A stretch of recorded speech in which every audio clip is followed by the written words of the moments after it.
Hi, this is Kirk from livingafield.com. Welcome to our video learning series, The Plants That Surround Us.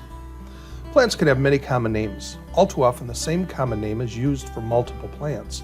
As you might imagine, this can become rather confusing. One of these plants is an edible and medicinal powerhouse. The other is the most toxic plant in North America. Unfortunately, they are both commonly called hemlock. You can see how mistaking the two might cause a serious problem. To eliminate any confusion, we use botanical names. They're always Latin, not just because using them makes us sound highly intelligent, which it does, but also because Latin is a dead language, and as such it does not evolve. The plant we're going to be discussing today is autumn olive, a delicious invasive. The botanical name for autumn olive is Eleagnus umbellata. Here are a couple of pictures of Eleagnus umbellata. The first one is in flower, the one on the left, and the one on the right is fruiting. Some of the common names are autumn olive, Japanese silverberry, umbellata oleaster, autumn Eleagnus, and spreading oleaster. This is a non-native invasive species which has become naturalized all across North America. It is a member of the Eleagnaceae family or the oleaster family. This tree is typically found growing as a hefty shrub or small sprawling tree. You'll typically find several gnarled trunks emanating from the same central point. These trunks can be up to about 6 inches in diameter. The young branches and stems produce some pretty serious thorns, but as the plant ages, it does lose some of these thorns. The plant grows up to about 20 feet tall and about 30 feet around. So the plant, when you notice it or when you see it, it will be wider than it is tall. The elliptical to ovate shaped leaves are leathery. They're dull green on top and silvery underneath. They're arranged alternately along the branches. The leaf margins, meaning the edges of the leaves, are oftentimes wavy or even curled kind of from the midrib. They tend to curl up a little bit along their length. And when viewed from a distance, this gives the tree kind of a silvery appearance, which makes it pretty easily identified. The bark on the young trunks and branches is smooth and grayish brown. It's covered in tiny silvery flakes or scales. It grows from a spreading root system. The plant flowers in mid to late spring, and you're going to notice multiple pale yellow flowers hanging in clusters from the leaf axils, and that just means where the leaves and the stems typically attach to the main branches. Each of the 4-petaled tube-shaped flowers is about 1/3 of an inch long, so they're pretty small, but they are easily recognized or noticed because there are so many of them. Now the fruit is, it's olive-shaped. It's typically about the size of a pea, maybe a little bit smaller. They hang green all summer long.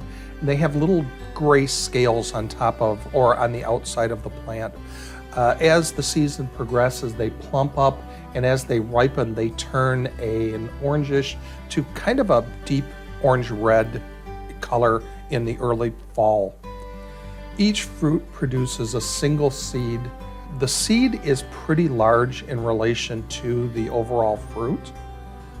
The plant is native to Asia. Eleagnus umbellata was introduced into the U.S. in the 1830s. It was done so as an ornamental. Unfortunately, due to the fact that its leaves appear so early in the spring and they stay so late into the fall, it tends to shade out other native species. The plant has nitrogen-fixing nodules along its root. These release nitrogen into the soil because this plant needs to have nitrogen in order to grow. Unfortunately, the plants in North America have evolved to live in our nitrogen depleted soils. So this makes the soil kind of hostile to other plants, which also allows this plant to take hold and grow in large colonies quite often. The autumn olive likes to grow in full sunlight or maybe, very light shade. You're going to find it along the margins of forests, typically like along walking paths or biking paths. Rail trails are a great place for it to grow. They also grow in the road medians and at highway clover leaves. You'll oftentimes find large groves of them. The part that we use is the fruit. The fruit can be eaten fresh and made into jams, jellies, or pies.